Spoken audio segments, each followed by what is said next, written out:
They'd go through these waves. I'd see them so happy, so in love, and then suddenly things would change. She would get quiet, and he would get angry. You could tell the tension was building until something snapped. But he'd always apologize, and then it was like they were suddenly on a honeymoon again. She started coming to work wearing this heavy makeup. I told her, "You're beautiful. What are you doing with all this stuff on your face?" Then she started wearing these scarves, covering her neck. She was just hiding herself more and more. I was glad they'd broken up, but I don't think he took it well.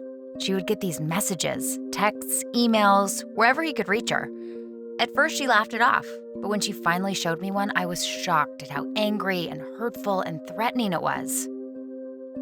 When I would talk to my sister, I heard her say things like, "Oh, he doesn't let me use the credit card. I just spend too much on stupid things." She kept putting off our lunch together and only agreed when I said it was on me. Her husband couldn't stand her buying anything without his permission. We were both pretty young when we got married, and we'd talk about our relationships. She asked me once if I'd ever woken up to find my husband was having sex with me as I was sleeping. I told her no. Was that happening to her? It doesn't matter that you're married. He can't just do that. Everyone talked about him as this mensch, this good, upstanding guy in the shul. He gave tzedakah, charity, to all the right things. He made everyone laugh at Kiddush.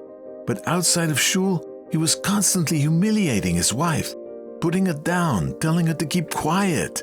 People say things like, "Nice Jewish men don't hurt their wives," but it's just as common in our community as any other.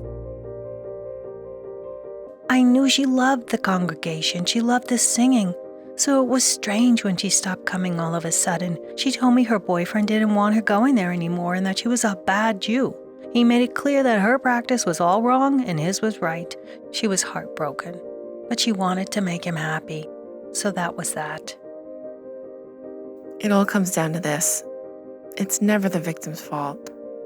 And it's never okay. There is never any acceptable excuse for any kind of abuse.